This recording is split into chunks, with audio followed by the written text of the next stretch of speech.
A very good morning to one and all. Today, I am going to talk about this topic, that is isolation screening and characterization of protease inhibitors with antibacterial activity against humans and phytopathogens.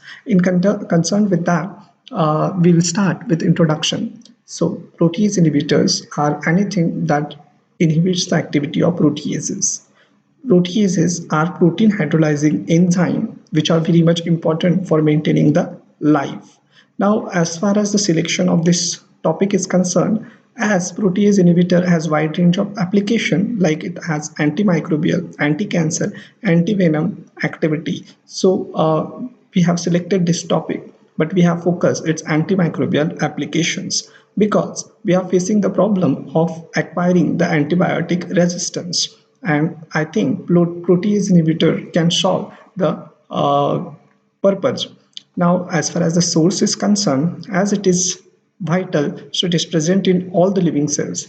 But plant are a good choice of source because in plant, these protease inhibitors are made as a part of defense system and it is inducible, so its production can be controlled. So we can increase the production of protease inhibitors. Now, application is concerned. The protease inhibitors are currently used in the therapeutic purpose in the treatment of HIV, even in the treatment of coronavirus. These protease inhibitors are used according to the reports. Now, regarding our idea is concerned, some goal and some objective has been set, which includes its extractions and its optimization, its quantitative study, purification, and once the purification will be succeeded, we can go with characterization and application part.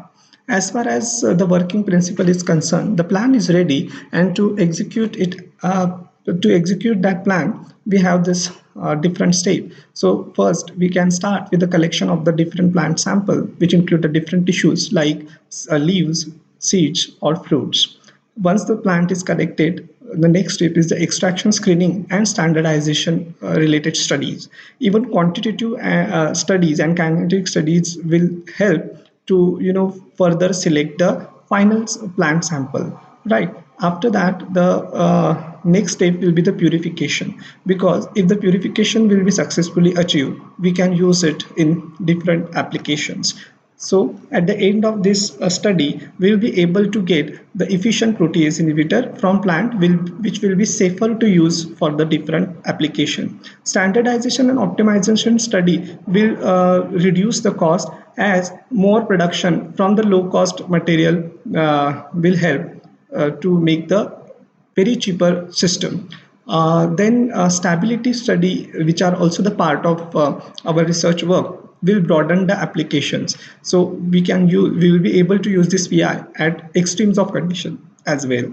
As far as this anti-protease and antimicrobial activity is concerned, not only human but also phytopathogens can be used in the study, so that in the treatment of human diseases as well as in the agricultural sector, the PI will help. Now, last but very important, that in the molecular processes, like in the extraction of vital enzyme or important proteins from the living cell, so during this process, proteases poses a big problem by hydrolyzing the isolated protein. In that process also, currently some protease inhibitor, synthetic one, are used. So there also we can use our protease inhibitors. So this is all about the topic. Uh, Thank you.